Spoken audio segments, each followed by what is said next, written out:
Oh, every time you turn up, something monumental and terrible happens. I don't think I have the stomach for it.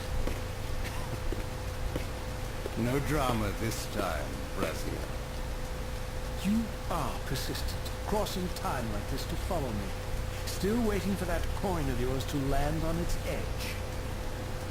I'm biding my time. I see that Mobius has played a little trick on you. Yes. He clearly doesn't want me to meet this Janos Ordrin. Perhaps. Or maybe he merely hoped that it would harden your heart against me, to see this wasteland which I single-handedly authored. My heart doesn't need hardening, Kain. If I even suspected that destroying you would make any difference, I would do it this instant. I knew you'd see through them, Raziel. Janos is indeed the key to your destiny, but you'll need to find your own way back into Nosgoth's path. Make no mistake though, Raziel. You and I are now in great danger.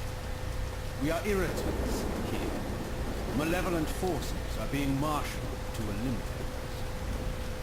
You talk as though we're allies. Regardless of your sentiments, Raziel, in their eyes, we are. Well, they're certainly trying to eliminate you, Kain. There can be no doubt of that. I am assaulted relentlessly with demands for your demise. Whatever it is that you're plotting, they're scared to death. As for me, I suspect they made a grave error when they allowed my unique resurrection. I don't think they know how to destroy me. You mustn't underestimate them, Raziel. And who exactly is this diabolical they to which we keep referring? If there's some grand conspiracy going on, the right hand doesn't appear to know what the left is doing. Even Mobius seems to be caught out at every turn. Mobius is a puppet, Raziel. Haven't you realized that yet? That's the sweetest irony in all of this. Nosgoth's great manipulator is their plaything. The ones pulling the strings haven't shown their faces yet. They don't like us unwriting their carefully choreographed history, though, do they? You must understand, Raziel, we haven't unwritten history, we've merely rewritten. The future flows around our petty actions, finding the path of least resistance, while admitting only the slightest alterations. This is the reshuffling you felt when you refused to kill me. And remember, Raziel, we are irritants in this regard as well. History will not allow the introduction of the power. And if events cannot be reshuffled to accommodate the change, it is the irritant who's expelled. Bear in mind, this may be exactly the outcome our enemies are trying to control. You must tread there.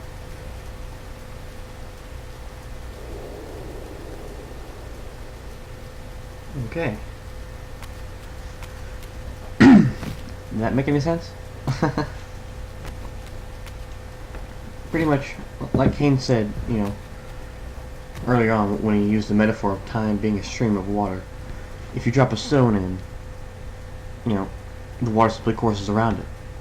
But when you make a monumental decision that changes destiny, it's like fucking it's like building a dam, you know, or like, well, it's an inept dam, because you can't stop time, but you can fuck it up. And the destination will still be the same for the most part, but time will admit only the smallest changes.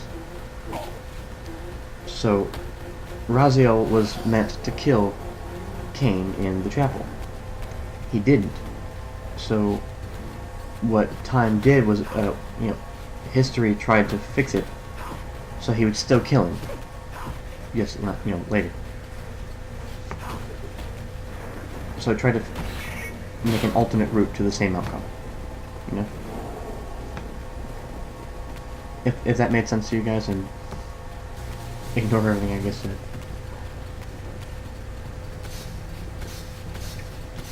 I have to fight a bunch of demons before I get to the next Reaver horde. I hate these big horn guys. Because you want to get up close and fight them. Because if you overwhelm them with a bunch of attacks, then you'll fuck them up. But if there's someone there fucking with you, like this asshole with a gun, it really messes you up. Because you want it. Oh shit, and they shoot fire too. Because he's really slow, so he could be in range and not attack you yet. But you can't get too far away, because if you do, he starts throwing fireballs. Like a douche. Try this other guy. The good thing about the fire is that when they're shooting fire, they don't flinch. So if you can get around behind him, ow, you can just unload in his ass. And when he finishes shooting fire, he'll be dead. Ow! Damn, I almost died. Oh, you might notice, compare these videos to the ones at the start of this game, of Soul River 2. And you'll see why. I mean, originally in my commentary I mentioned it much later, but I can go ahead and say it now. There are no bosses in this game. You might have noticed that. I've already gotten through 2 distinct, levels, so to speak, and there are no bosses. So what the hell? Well, the reason is because the enemies get progressively more difficult as you go on. You start off with Mobius' soldiers and their cake, and then you have these the demon hunters in the future, and they're a little harder. And then you have the demons, and they're even harder. And then you have the bad guys at the end, and then the enemies you fight at the very, very end. And they get progressively harder.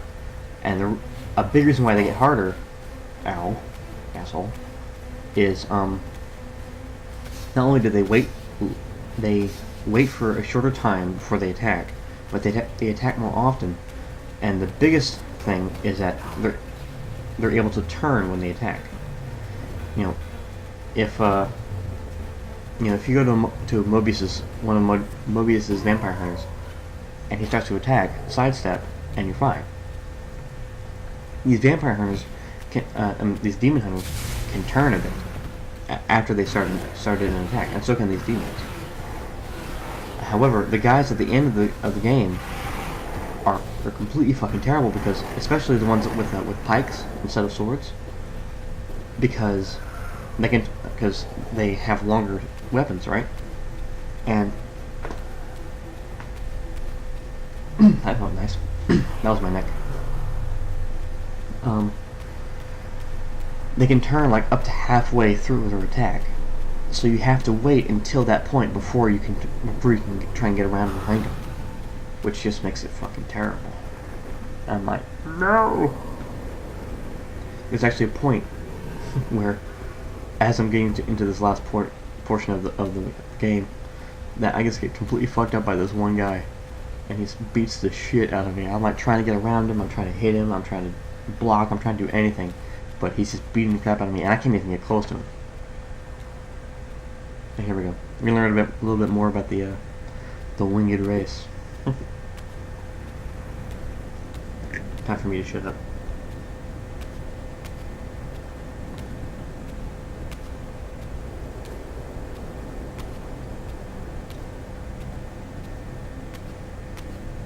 The scenes I discovered here were unambiguous. This race of winged beings, the architects of the pillars and the creators of the Reaver, were Nosgoth's first vampires. Their bloodthirst appeared to be a curse, inflicted upon them by their vanquished enemies. These images confirmed the truths that Kain had divulged to me, but I had been too incredulous to accept. I struggled in vain to see how the pieces fit together, how Kain intended to escape the dilemma of his destiny, what role he had plotted for me. And why Mobius and the dark powers with which he seemed to be allied were so desperate to see Kain dead, and so intent on me being the instrument of his execution. We'll learn a lot more about that coming up. Not so much in this game, but we do learn a lot about it in the next game.